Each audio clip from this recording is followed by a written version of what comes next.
ते सकाळी आमचे DBचे पथकातील जे लोक होते, डिटेक्शन पथकातील लोक हे पेट्रोलिंग करत होते आणि पेट्रोलिंग करताना एका व्यक्तीची हालचाली संशयास्पद वाटल्याने त्याची जी ग्रे कलरची कार होती तिच्यासकट त्याला थांबवण्याचा प्रयत्न केला, पण तो गडबड करत होता. तरी ती कार थांबवून त्यांना काहीतरी संशय वाटल्याने त्यांनी सदरची बाब मला सांगितली आणि मी माननीय DCP झोन 1 राहुल चव्हाण सरांना ही बाब निदर्शनास आणून दिली. तेव्हा मला सरांनी आदेशित केलं की जे काय असेल कारवाई करा. त्याच्याकडे काही NDPSच्या वस्तू सापडतात का, नार्कोटिक ड्रग्ज सापडतात का, त्याचा शोध घ्या आणि पुढील कार्यवाही करा असे आदेश दिल्याने आम्ही पुढील कारवाई केली. स्पॉटला गेलो आणि आपले पोलीस आयुक्त निकेत कौशिक सर यांची जी ड्रग्जच्या बाबतीत 0 टॉलरन्स पॉलिसी आहे तिचं अनुपालन करीत आम्ही त्या ठिकाणी जाऊन आम्ही आरोपीला पंचासमक्ष गेलो, पंचांच्यासह गेलो. मोजमाप, काटा वगैरे सगळ्या गोष्टी आम्ही सोबत घेतल्या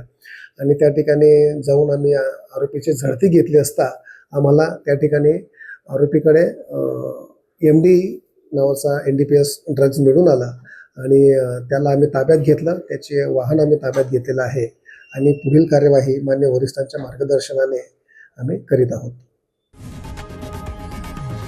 लोकशाही मराठी ऐका, पहा, जागरूक रहा.